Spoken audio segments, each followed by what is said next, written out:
오늘 자아가 죽으면 해석이 바뀐다라는 제목으로 귀한 말씀을 나누겠습니다. 여러분, 한 주 동안 월화수목금토일, 토일은 아니네요. 월화수목금까지 보내시느라 수고 많았습니다. 우리 옆 사람에게 인사할까요? 수고 많으셨습니다. 그리고 또 한번 인사해 볼게요. 너무 잘 오셨습니다. 여러분이 이 자리에 온 것은, 이 예배 자리에 온 것은 우리가 습관적으로 온 게 아니라, 금요일이어서 온 게 아니라, 주보에 이렇게 적혀 있기 때문이 아니라, 하나님께서 여러분에게 세임 주시고 말씀 주시고 보혈 주시고 예수 그리스도 자체 그 영혼을, 하나님의 생명을 여러분에게 입혀 주시려고 부르신 줄을 믿으시길 축복합니다. 이 예배 가운데 세임 얻고요, 우리 토요일, 일요일 또 돌아오는 주일과 남은 7월부터 12월까지 2025년을 예수님의 새 생명으로, 우리 옛 자아가 죽어지고 다시 시작하여서 끝까지 승리하여서 이 한 해 마무리하기를 간절히 바랍니다. 우리가 때로는 사단에게 공격을 당할 때가 있잖아요. 여러분들도 사단에게 공격을 당하고 영적 도전을 받을 때가 있을 겁니다. 이걸 받지 않는 사람은 아무도 없을 거예요. 그런데 이 공격을 받는 사람들의, 그리고 이걸 이겨내지 못하고, 우리가 그 한랭전선, 울랭전선 목사님이 얘기하듯이 사단의 전선에서 우리가 밀려나가기 시작할 때 나타나는 가장 큰 증상이 있습니다. 그 증상이 뭐냐 하면 바로 우리의 해석이 왜곡되기 시작한다는 거예요. 여러분 주변에 혹시 요새 유독 서운함에 대해서 자주 느끼는 사람이 있습니까? 고개를 누가 끄덕이시는데 진짜 있으신가 봐요? 근데 그게 혹시 본인이십니까? 뭔가 억울함이 너무 많이 느껴지고, 왜 이렇게 서운하지? 라고 느끼시는 분들이 있다면요, 이때를, 그 인물들을 여러분 요주의 인물이라고 생각하시면 돼요. 여러분들이 주목하셔야 될 인물이고 기도해 주셔야 되고, 만약 그 사람이 본인 자신이라면 거기서 싸워서 사단을 이기셔야 되는 긴박한 순간입니다. 왜냐하면 사단이 또아리를 들고 아나콘다처럼 그 사람을 집어삼키기 위해서 작업을 치고 있는 중이거든요. 그래서 영혼의 틈을 노리고 들어와요. 사랑하는 성도 여러분, 사단은 문으로 들어오지 않습니다. 사단은 틈으로 들어옵니다. 화려하게 나 사단이에요 하고 들어오지 않아요. 광명의 천사로 위장하여서 들어온단 말이에요. 그러니까 그 틈을 내어주는 순간, 서운함에 족쇄를 주는 순간 그걸 붙잡고 놓지를 않으려고 합니다. 거기 사단이 들어와서 그 사람에 있는 나머지 모든 심령의 좋은 것들마저 하나씩 파괴하기 시작합니다. 그럼 처음에는 단순한 서운함, 단순한 억울함이었는데 그것이 점령되고 나면 그 마음 전체를 빼앗겨 버릴 수가 있다는 거예요. 그래서 그때 적극적으로 싸워 이기셔야 돼요. 그리고 사단의 계략을 간파하셔야 돼요. 이때 해석이 왜곡되고 피해 망상이 시작되고 피해 의식이 돌아오게 되는데, 그것을 예수 그리스도의 이름으로 정말 목숨 걸고 싸우셔야 할 때입니다. 그래서 이겨내셔야 합니다. 그래야 사단의 계교에 넘어가지 않게 될 것입니다. 어떻게 우리 해석이 그럼 바뀌어야 됩니까? 어떻게 하면 자아가 죽어야 합니까? 우리가 아까도 여기서 만나서 기도하는데 우리 모두가 사실 마음속에 있는 궁금증이 있어요. 도대체 자아를 어떻게 죽여야 되는데? 나 여기서 정답 알고 있다 하신 손 들어볼래요? 자아 이렇게 하면 죽습니다. 뭐 책을 읽어도 뭐 자아 죽는다는 게 다 귀한 내용인데 그게 와닿지가 않고요. 설교를 들어도, 기도를 해도 때로는 게 와닿지 않아요. 우리가 그것을요 함께 알아가는 시간을 가졌으면 좋겠어요. 야곱은요, 오늘 성경 본문에 나온 야곱은 끊임없이 자신의 강한 자아, 강한 욕심으로 욕심을 부리다가 끊임없이 고통을 받았던 사람입니다. 야곱이 좀 복에 대해서 해석을 잘못했던 것 같아요. 야곱은 복을 자신이 훔치고 빼앗고 속여야만 얻을 수 있다고 생각한 사람이었어요. 그래서 어떻게든 복을 가지기 위해서 움켜쥐고 놓지 않으려는 사람이, 얼마나 심했냐면 형 에서의 발 뒤꿈치를 엄마 뱃속에서부터 잡고 시작했어요. 어떻게든 끄집어 잡고 내가 기어 올라가려고. 너무 그 욕심이 강한 사람이었습니다. 그리고 그것 때문에 오히려 인생이 피폐해졌어요. 그래서 파라오, 이집트의 바로왕을 만날 때 그가 스스로 고백합니다. 나는 험한 인생을 살았어요. 100세가 넘은 노인이 돼가지고, 백발이 돼가지고 자신의 인생에 대해서 한마디로 정리하기를, 나는 참 험한 인생을 살았습니다. 이게 그 야곱의 고백이었어요. 왜 그렇게 험하게 살았습니까? 사실 하나님은 야곱이 그렇게 속이고 빼앗지 않아도 큰 나라로 만들려고 했어요. 하나님은 큰 복을 주시려고 했어요. 창세기 25장 23절에 여호와께서 그에게 이르시되 두 국민이 네 태중에 있구나. 두 민족이 네 복중에서부터 나누어지리라. 이 족속이 저 족속보다 강하겠고 큰 자가 어린 자를 섬기리라 하였더라. 이미 하나님은 야곱에게 복을 주기로 작정하셨더라요. 야곱은 그런데 본인이 어떻게든 가족을 속여서 그걸 쟁취했어요. 그 방법이 아니더라도 하나님은 반드시 이루셨을 거예요. 그리고 야곱은 본인의 그 빼앗고 사기치는 걸로 인해서 갑절의 피해를 봅니다. 라반에게 갑니다. 야곱에게 라반은 반드시 만나야 되는 운명적인 만남이었어요. 운명적인 사랑은 그에게 라헬뿐만이 아니라 그의 아버지 라반이었던 거예요. 야곱에게는 라반이 필요했습니다. 왜냐하면 가해자는 본인이 가해한 사람은 얼마나 자기가 잘못했는지 몰라요. 피해를 당해본 사람만이 그 피해가 얼마나 아픈지 알 수가 있거든요.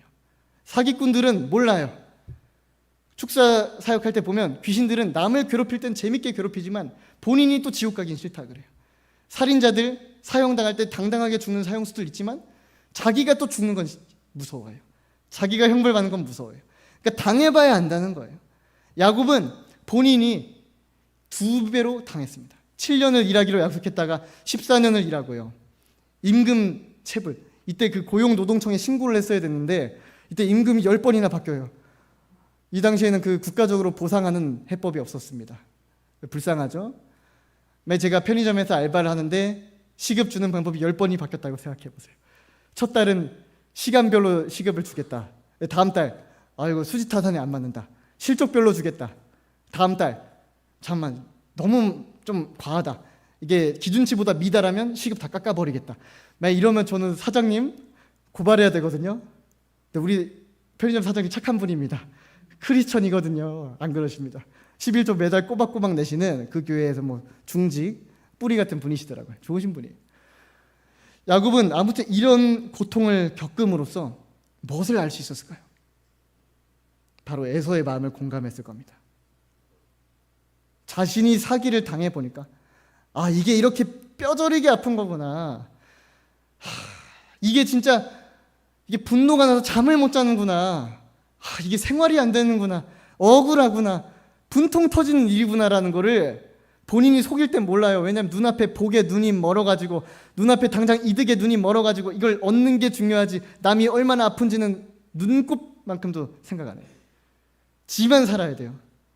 사람이 다 이기적이죠? 저도 이기적이에요. 사람이 다 이기적이에요.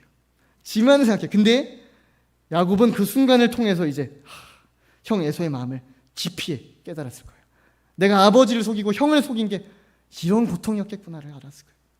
그래서 에서를 만났을 때 야곱이 자기 목숨이 살려고만 사과한 게 아니라 정말 절절한 사과를 할 수 있었을 거예요. 14년 동안 얼마나 형 생각을 많이 했겠어요. 형에게 얼마나 잘못했는지 그 묵상을 많이 했겠어요. 그때 사과는요 정말 절절한 사과였을 거예요. 그래서 우리가 인과응보의 법칙이라 하잖아요. 여러분의 원수를요 여러분이 직접 갚지 않으셔도 하나님께서 갚아주십니다. 여러분의 원수들이 있으십니까? 여러분에게 상처 주고 피해 주고 억울하게 맞는 사람이 있습니까? 하나님이 대신 갚아주십니다. 마태복음 18장 10절에 삼가 이 작은 자 중 하나도 업신여기지 말라. 너에게 말하노니 그들의 천사들이 하늘에 계신 내 아버지의 얼굴을 항상 배옵느니라. 약자들, 가난한 자들, 고아들, 과부들, 힘든 사람들 만만하잖아요. 만만하다고 함부로 대하면 그 사람의 아버지가 기업의 어떤 총수, 이사 그런 뻘된 사람이 아니라 국회의원 뻘된 사람이 아니라 전능하신 하나님 아버지가 그 사람이 직접 빽이 되어주신다는 사실입니다. 그러니까 우리가 교회에서 보이는 약자들, 소자들에게 물 한 그릇 주는 것이 하늘에 상급이 있다 하잖아요. 마태복음 25장에 지극히 작은 자에게 한 일이 바로 예수님 자신한테 한 일이더라 라고 말씀하세요. 그러니까 여러분에게 보이는 모든 원수를요 갚을 필요도 없고 약자라고 해서 함부로 대할 필요도 없다는 것입니다. 그렇다면 원수를 우리가 갚아야 되는 것이 아니라 더 다음 차원으로 우리 해석이 진보해야 하는데요. 우리 해석이 어떻게 바뀌어야 할까요? 우리가 지난번에 청년부에서 이 자리에서, 여러분 앉아 계신 자리에서 영화를 스크린으로 봤습니다. 청년부에서 요즘 다양한 재밌는 행사를 많이 합니다. 영화도 보고, 어디 장미공원 가서 장미도 보고, 카페도 갔다 옵니다. 요새 이 새로운 회장님이 온 다음부터 굉장히 청년부가 활성화가 좀 많이 되는데요. 굉장히 귀합니다. 그 회장님의 성함은 개인 정보이므로 제가 공개는 하지 않겠습니다. 누군지 아무도 모르시겠죠? 그 회장님이 주님께서 주시는 좀 큰 복을 받았으면 너무 좋겠어요. 그 기독교 영화 제목이 더 스크립트. 스크립트가 뭐죠? 여러분 영어 좀 하시나요? 스크립트? 대본이란 뜻입니다. 뭐 종이란 뜻도 되고요. 이 대본을 어떻게 해석하느냐에 따라서 사람의 인생이 얼마나 달라질 수 있는지를 나오는 내용이거든요. 여기 주인공의 이름은 송호수 씨입니다. 송호수 씨가 요즘 너무 억울한 일을 많이 겪어요. 치킨을 시켰는데 치킨에 이물질이 들어있고요. 위층에 층간소음이 너무 심한 거예요. 자다가 몇 번 뒤척이다가 아이씨 하면서 짜증나고 올라갑니다. 뚝뚝뚝 배를 눌러요. 저기요 아저씨 얘기 좀 합시다.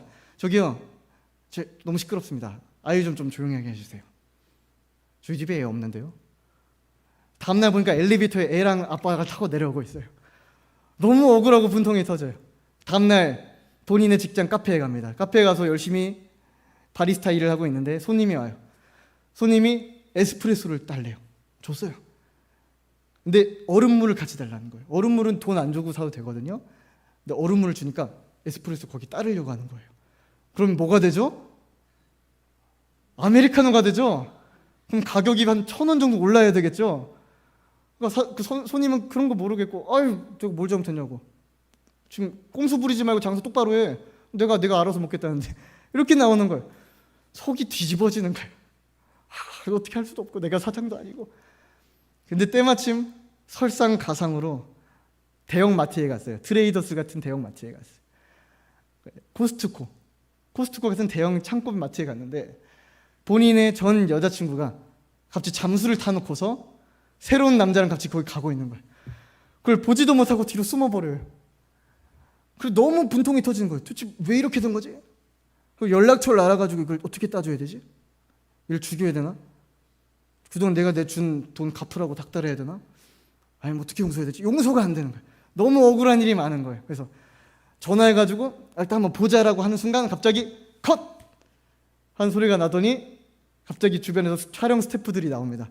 카메라를 들고 나오고 촬영 감독님이 나오고 저기 지미집이라고 하죠. 이거 마이크 스탠드 든 사람이 나와서 여러분 여기 로케이션 장소 대여 시간 30분 남았습니다 이러는 거예요. 뭐지? 촬영 현장이었던 거예요. 그러니까 송호수 씨는 하나의 캐릭터를 연기 중이었는데 그 캐릭터가 자기 자신인 거예요. 감독님이 나옵니다. 촬영 감독님이 호수 씨 자꾸 애드리브 이상하게 할래? 지금 로케이션 지금 30분밖에 안 남았는데 이대로 가면 다 지금 어그러진다고 대본이. 왜 대본대로 안 해? 대본 안 읽고 왔어? 죄송합니다. 저 대본 본 것 같긴 한데 이거 애드리브로 다 하면 어떡해. 지금 다 어그러졌잖아요. 일단 오늘 여기서 촬영 접고 내일 감독님이랑 대표님이랑 작가님이랑 시즌3 면담이 있으니까 그때 한번 얘기해보자고. 잘하다가 자꾸 왜 이러니까. 다음날이 됩니다. 이제 딱 호수 씨가 가서 약속 장소에 앉으니까 앞에 대표님이 있어요. 감독님이 있어요. 작가님이 있어요. 대표님이 딱 이야기합니다. 호수 씨 수고가 많으시죠? 근데 이거 어떡하나, 이거 촬영에 너무 지장이 많이 생겼는데. 작가님 이거 시즌3 지장이 좀 많겠죠? 이거 어떻게 해야 되죠? 작가님이 이야기합니다. 네, 지금 저번 주까지 용서가 마무리됐어야 됐는데 그래야 축복 단계로 넘어갈 수 있는데 지금 작은 것부터 큰 것까지 전부 용서가 안 되고 있어서 시즌3가 로케이션 등장인물 다 바뀌어야 돼요. 원래 새로운 사람도 만나야 되고 그 다음 시즌 결혼도 해야 되고 하는데 지금 다 지금 갖고 등장인물들 다 지금 다른 드라마 캐스팅 됐어요. 지금 인생이 지금 스토리가 꼬여버린 거예요. 인생이 꼬여버렸어요. 대표님이 말씀하십니다. 이거 어떡하죠? 호수 씨 이렇게 촬영하고 하시면 곤란한데 저 작가님 그러면 호수 씨한테 전체적인 그 아웃라인과 맥락을 좀 설명을 해주시죠. 그래도 될까요? 네, 호수 씨의 역할은요, 배신당하고 피해 입고 사기당하고 이런 것들을 완전히 품는 마음 그릇이 되어야 해요. 이 모든 것들을 용서할 수 있는 마음의 그릇이 되었을 때 비로소 다음 단계로 넘어갈 수가 있어요. 그 다음 단계에 가서야 비로소 축복과 기회의 신들이 찾아오게 되는 거예요. 그런데 이걸 제대로 통과하고 있지 못해서 비슷한 내용들이 계속 반복되고 있는 거예요. 우리는 호수씨뿐만이 아니라 모든 캐릭터를 쓸 때 일정한 원칙을 쓰고 스토리를 씁니다. 우리가 철저하게 지키는 순서가 있어요. 1단계부터 5단계까지인데요. 1단계는 다시 태어남이에요. 2단계는 그리스도 안에서 성장하는 거예요. 3단계는 제자로서의 삶입니다. 그런데 호수씨는 이를 통과하지 못해서 2단계에서 계속 머물러 있는 겁니다. 호수씨는 윗집 소음이 왜 그렇게 힘든 거죠? 구야 잠을 못 자니까요. 그러면 천둥 번개가 친다면 어떨까요? 더 시끄럽겠죠 뭐. 그러면 사람들은 몇 배나 더 시끄러운 천둥 번개에 대해서는 화를 내지도 않아요. 범인을 찾지도 않아요. 그런데 왜 사람에게만 화를 낼까요? 천둥 번개는 자연재해인데 누굴 탓해요? 자연재해잖아요. 그걸 누굴 탓해? 자연현상도 하나님께서 다 허락하셔서 생긴 게 아닐까요? 그럼 층간소음도 하나님이 다 허락하신 게 아닐까요?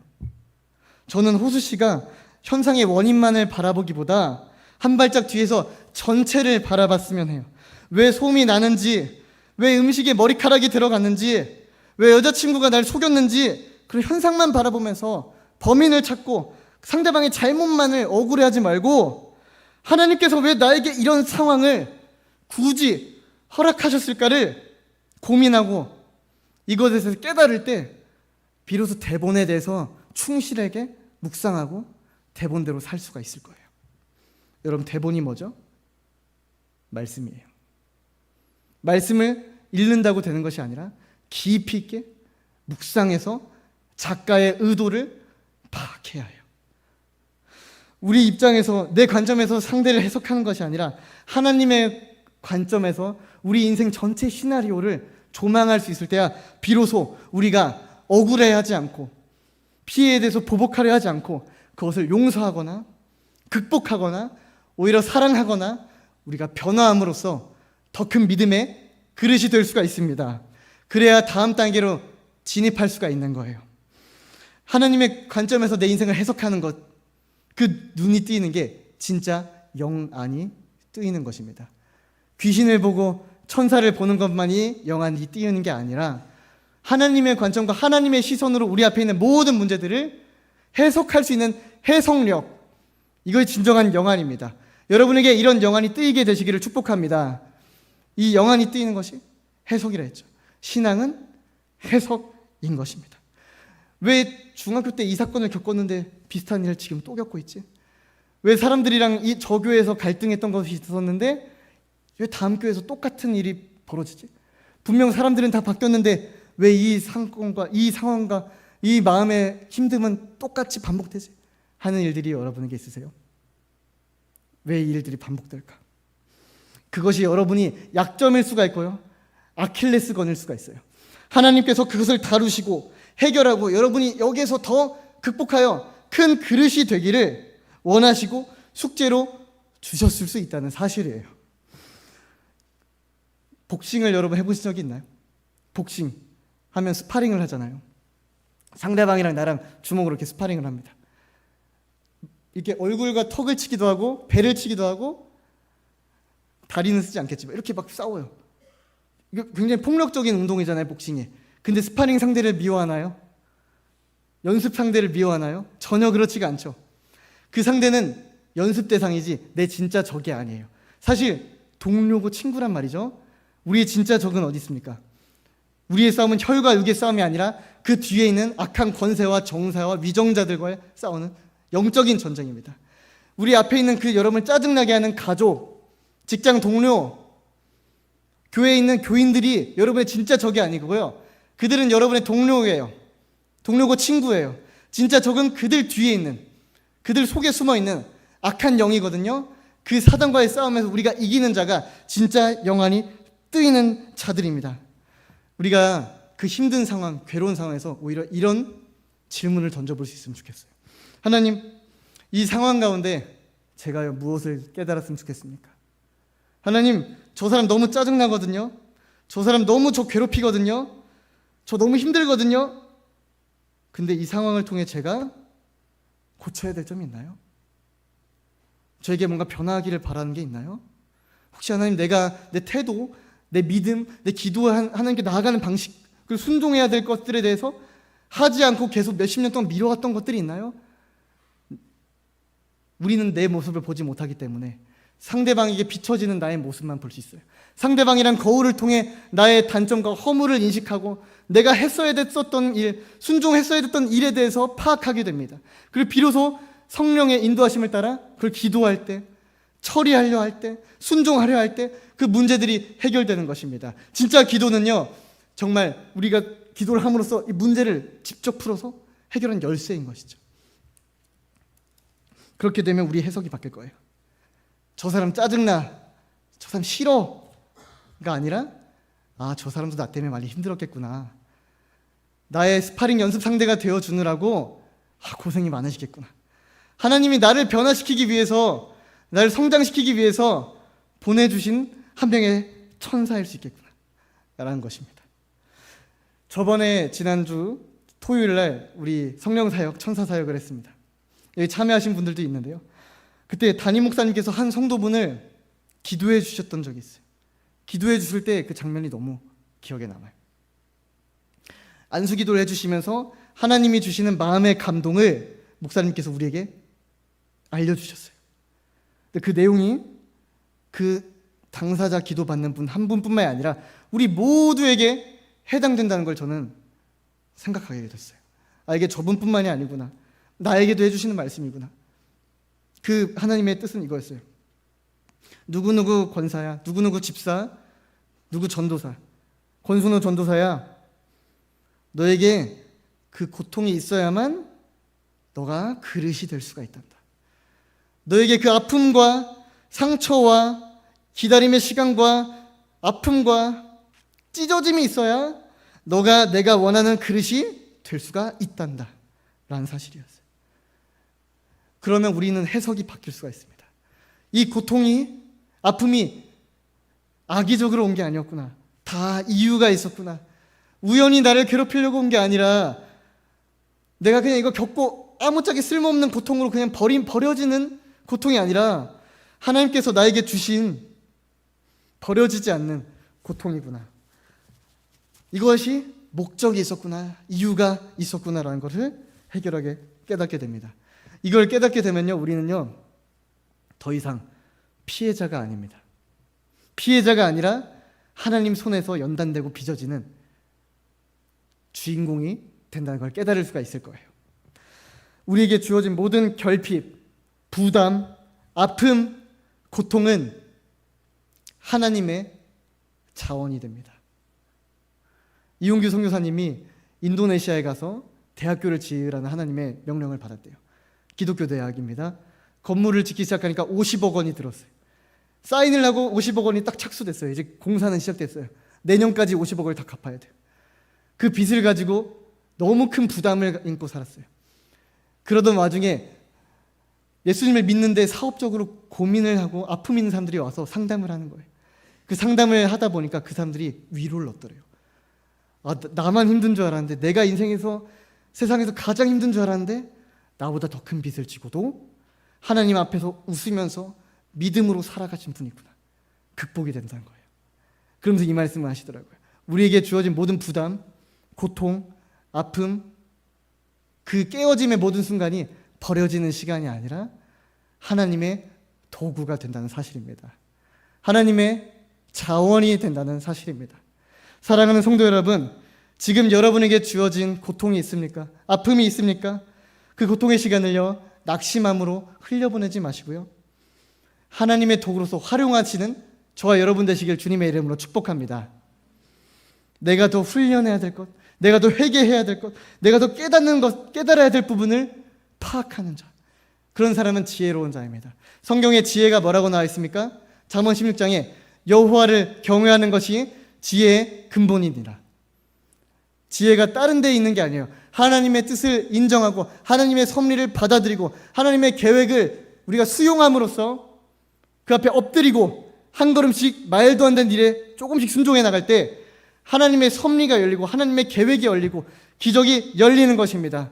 하나님의 지혜가 여러분에게 부어지고 하나님의 계획이 여러분의 인생에 개입돼서 모든 문제가 하나씩 풀리게 된 역사가 있게 되길 축복합니다.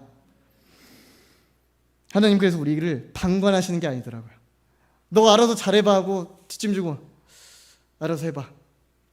네 인생 어떻게든 상관없어. 그가 아니라 우리가 이걸 극복해서 돌파해서 더 강한 믿음 되길 원하시더라고요. 강한 순종의 그릇, 성품이 강인한 사람, 인내의 사람, 온유함, 겸손함을 되찾는 사람, 영혼을 강건해지고 회복되는 사람, 이게 되기를 원하시더라고요. 이용규 선교사님 아까 얘기가 나왔는데 그분이 아내에 대한 얘기까지 하시더라고요. 그분의 책을 읽고 많은 사람들이 이메일을 보냅니다. 이메일 내용을 들어보니까 우리 가정에 너무 힘든 일이 있었는데 부부간의 사이가 너무 안 좋았는데 선교사님의 책을 읽고 우리가 변했습니다. 남편과 아내가 손을 잡고 서로 잘못한 부분을 회개하고 사과한 다음에 같이 기도했더니 가정의 분위기가 너무 좋아졌어요. 화해가 이루어졌고 회복이 일어났어요. 너무 기쁜 간증을 해줬습니다. 근데 이를 듣고 이용규 선교사님이 이런 마음이 드셨대요. 아, 하나님이 내 책은 쓰시는데 내 가정은 회복시켜 주시지 않는구나. 왜냐면 아내가 너무 심각한 우울증에 빠져있기 때문이에요. 너무 심각한 우울증에 빠져 있었던 거예요. 여러분도 혹시 우울증을 겪은 적이 있습니까? 심각한 중증 우울증이 있고요, 초급 우울증이 있고요. 지금 여러분은요, 조금 슬픕니까? 많이 슬픕니까? 조금 억울합니까? 많이 억울합니까? 여기서 말씀하시기 못하겠지만 마음속에 누구도 알 수 없는 응어리들이 있겠죠. 이 이용규 선교사님 아내도 그 상처 가운데 있는 거예요. 그래서 식음을 전폐하고 살이 10kg, 20kg 쫙 빠졌어요. 밥도 못 먹고 먹으면 다 토해요. 먹으면 다 설사가 나는 거예요. 너무 속이 뒤집어지고 살이 10kg, 10kg 빠지고 맨날 집에 방에만 있고 대화도 안 돼요. 우울증이 중증이 걸린 거예요. 심각합니다. 끔찍했습니다. 그때 그 몽골에 이 선교사님 계셨을 텐데 복음학교가 몽골에서 열린 거예요. 선교사님들이 가는 그 복음학교에 가게 됩니다. 근데 이 아내분이 복음학교에 갔다 와서 모든 우울증이 치료됩니다. 완치 판정을 받아요. 음식을 먹을 수 있고요, 행복을 되찾고 기력을 되찾았습니다. 수많은 선교사님들이 복음의 학교에 가서 무엇을 깨닫냐면 내가 복음을 전하려고 선교사가 됐는데 내 안에 복음이 없었다는 것을 비로소 그때 깨달았대요. 내가 복음을 가지러 가야 되는데 내 안에 복음이 적용된 적이 없는 거예요. 머리로는 아는데 예수 그리스도의 십자가의 능력과 죄 사함의 그 영적 체험이 내 안에 없었던 것을 선교사님들이 거기 가서 깨달은 거예요. 전쟁터에 가는데 총을 안 들고 전쟁터에 간 거예요. 공부를 하러 가야 되는데 책을 안 갖고 공부를 하러 간 거예요. 아내가 말하더랍니다. 본인이 정말 착한 사람인 줄 알았대요. 나는 너무 착한 사람이어서 죄의 문제에 대해 고민해 본 적이 없었다 말합니다.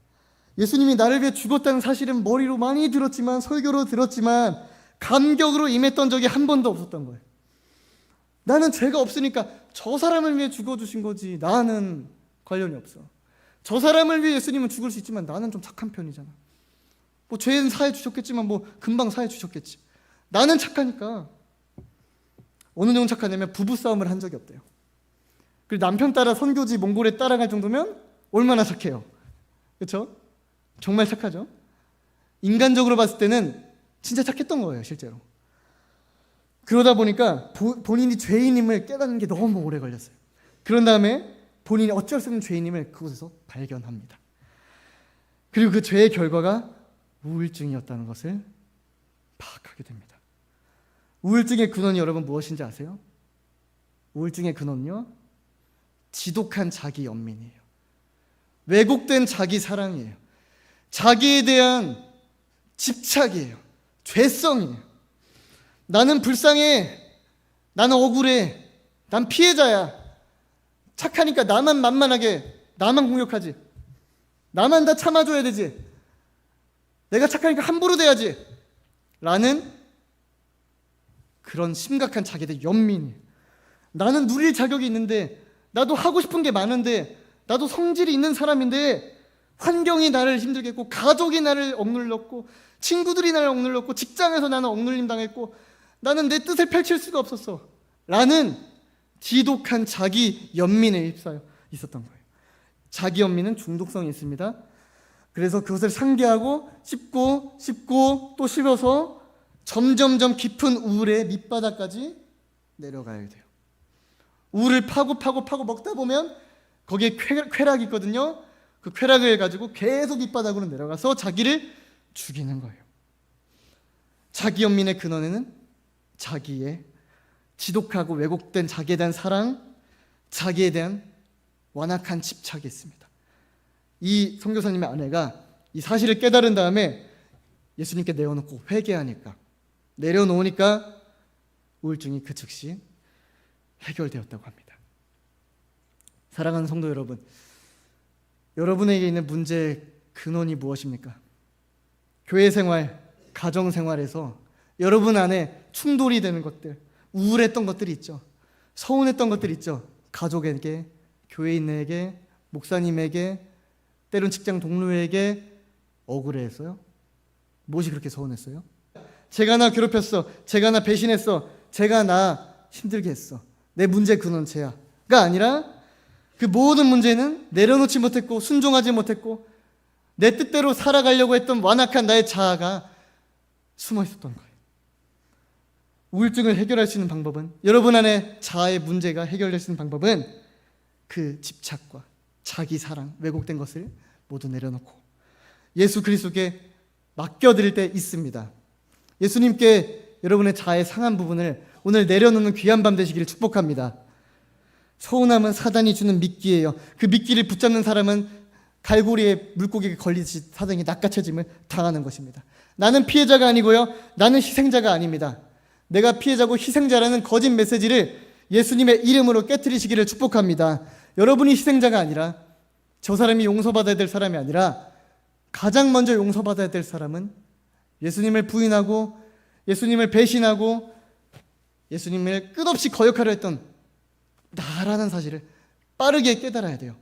여기서 헷갈리시면 안 되는 것입니다. A.W. 토저 목사님이 말합니다. 자아가 죽지 않으면 자아가 당신을 죽일 것이다. 그건 당신 안에 도사리고 있는 반역자요, 자기의 뜻을 굽히지 않는 고집쟁이요, 당신을 짓밟고 죽이려는 못된 존재이다. 훈련은 약간의 도움이 될 수 있지만 자아를 죽이지 못한다. 교육은 당신을 세련되게 만들 수는 있으나 자아를 죽이는 데는 무력하다. 오직 예수 그리스도의 십자가만이 당신 속에 있는 원수를, 자아를 죽일 수가 있다. 여러분 믿으십니까? 여러분에 있는 자아를 죽일 수 있는 분은 오직 십자가에 달리신 예수 그리스도라는 사실을 여러분 믿으시길 바라요. 우리가 가야 될 곳은 어디죠? 야복강? 야곱이 야복강에서 씨름했듯이 우리는요, 오늘 갈보리산 언덕으로 올라가야 합니다. 갈보리산에서 야곱이 하나님의 천사를 붙잡고 씨름했던 것처럼 우리는 주님의 십자가를 붙잡고 씨름해야 합니다. 십자가에서 우리가 함께 십자가에 못 박히고 나의 완악한 옛 자아가 죽어지고 예수 그리스도의 살아있는 생명, 성령의 능력, 하나님의 영이 우리의 삶을 장악하고 우리 이끌어 가시기 시작할 때 여러분 안에 있는 모든 문제들이 영혼에서부터 해결될 줄로 믿습니다. 그 해결된 것이 더 나아가서 영혼이 해결됐으면 범사가 잘 되고, 여러분 육체가 강건해지고, 여러분의 상황, 환경, 직장에 묶인 문제, 가정의 문제, 인간관계의 문제, 거기가 모조리 해결될 것이에요. 시작은 뭡니까? 저 사람, 저 성도? 아니요. 시작은 바로 나로부터, 내 죄성부터, 나의 자아로부터 치유가 필요하다는 뜻입니다. 오늘 이 말씀을 같이 보기를 원합니다. 야곱은 모태에서부터 그 형의 발뒤꿈치를 잡았고, 호세아서 12장 4절에 천사와 겨루어 이기고 울며 그에게 간구하였으며, 야곱의 씨름은 단순한 힘의 싸움만은 아니었습니다. 힘도 강했지만 천사를 이기고 하나님 이기고 울며 간구하였다고 합니다. 오늘 이 밤 하나님께 우리의 변하지 않는 자아를 모두 끊어서 회복되고 죽어지게 해달라고 간구하시는 이 밤 되시기를 축복합니다. 우리가 주님의 회개의 영을 받을 때, 주님의 성령의 영을 받을 때 우리 안에 인생의 변화가 시작되고 인생에 끊어지지 않았던 죄성과 반복되는 문제와 10년, 20년, 30년, 40년이 돼도 바뀌지 않는 내가 바뀌게 된 역사가 오늘 이 밤에 되기를 간절히 바랍니다. 그렇다면 여러분의 관점이 바뀔 거예요. 나의 관점이 바뀔 거예요. 더 이상 피해자가 아니라 이 고통스러운 환경 속에서 내가 주님을 붙잡아야겠구나. 예수님을 붙잡아야겠구나. 예수님만이 나의 문제의 해결책이구나. 예수님께서 나의 문제를 해결하시고자 이 상황, 고통, 억울함, 아픔, 모든 부담을 나를 살리시려고 허락하셨다는 것을 여러분 깨닫는 그런 지혜가 열리게 될 것입니다. 그것을 위해서는 우리 자아가 먼저 주님 앞에 내어줘야 돼요. 이삭이 주님의 제단 앞에 엎드려졌듯이 여러분의 자아, 여러분의 인생이 예수 그리스도의 제단 앞에 엎드려질 때 주님의 성령의 검이 여러분의 골수와 혼과 영을 찔러 쪼개서 새로운 영적 새 사람으로 속 사람을 거듭나게 하실 것입니다. 여러분을 제단에 올려놓으시고 기도의 말씀으로, 기도의 사명으로 오늘 싸우시길 바래요. 내일, 그 다음 주, 다음 달, 내년 안 돼요. 그렇게 하다 보면 우리 자아는 계속 양심에 화인받은 채 10년, 20년 주름살만 늘어나고 변화되지 않은 채 교회에 들락날락 할 거예요. 10대 여러분들 잘 들으세요. 전 10대 때 제가 알아서 바뀔 줄 알았어요. 아니에요. 그때 방치되고 미디어에 중독돼 있고 자기의 영혼을 다루지 않으면 여러분 그대로 늙어서 20대, 30대 금방 도달할 거예요. 20, 30대는 그걸 깨닫고 그때서 시작하려 하지만 가정의 문제 때문에, 직장의 문제 때문에 자기 자신을 다루기에 너무 에너지가 뺏겨버린다는 사실을 10대 여러분들도 아셔야 해요. 그래서 지금 해결하지 않으면 여러분은 금방 40대가 될 수 있고 30대가 될 수 있고 인생의 중년기에 접어들 수 있다는 사실이에요. 오늘이 해결해야 될 날이고 오늘이 구원받을 날이고 오늘이 은혜를 선택할 날입니다. 우리의 은혜를 받기 위해서 오늘을 지키지 않으면 오늘의 은혜는 다 떠나가 버려요. 내일이 되면 또 다른 문이 열릴 수는 있지만 오늘 주실 은혜는 받을 수가 없습니다. 오늘이란 기회에 하나님을 찾으시고 다음날 에서를 만나 죽기 직전에 야곱의 심정처럼 오늘 죽기 아니면 살기로 하나님을 붙잡는 거룩한 밤이 되시길 주님의 이름으로 축복합니다. 그렇게 돼서 여러분의 시력이 바뀌고 자아가 바뀌고 해석이 바뀌어서 여러분의 인생 더 이상 사단에게 노략질 당하지 마시고요, 지지 마시고요, 낙심하지도 마시고요, 도리 비전을 떠나지도 마시고요, 이 비전의 도대체 끝에 뭐가 있는지 여러분이 주님께 끝까지 쓰임받으시는 여러분 되시길 축복합니다. 그리스도 안에서의 훈련 2단계라 했습니다. 우리 그리스도 안에서 성장 훈련이 있어요. 이 단계를 거치고 나면 3단계 제자의 삶. 하나님께서, 예수님께서 그분의 권능을 여러분에게 주시고 그분의 사명을 여러분 손에 얹어주셔서 여러분이 예수님의 손과 발이 돼서 세상으로 나가게 될 거예요. 여러분 직장과 가정을 변화시키게 될 거예요. 제자로서 하나님의 사랑과 생명력을 주변에 퍼뜨리는, 살아 움직이는 예수님의 향기가 되기를 간절히 바랍니다. 우리 그런 마음으로 예수님의 제자로 끝까지 살아주시고 이 믿음의 경주에서 승리해 주시는 여러분 되시길 주님의 이름으로, 예수님의 이름으로 축복합니다. 기도하시겠습니다.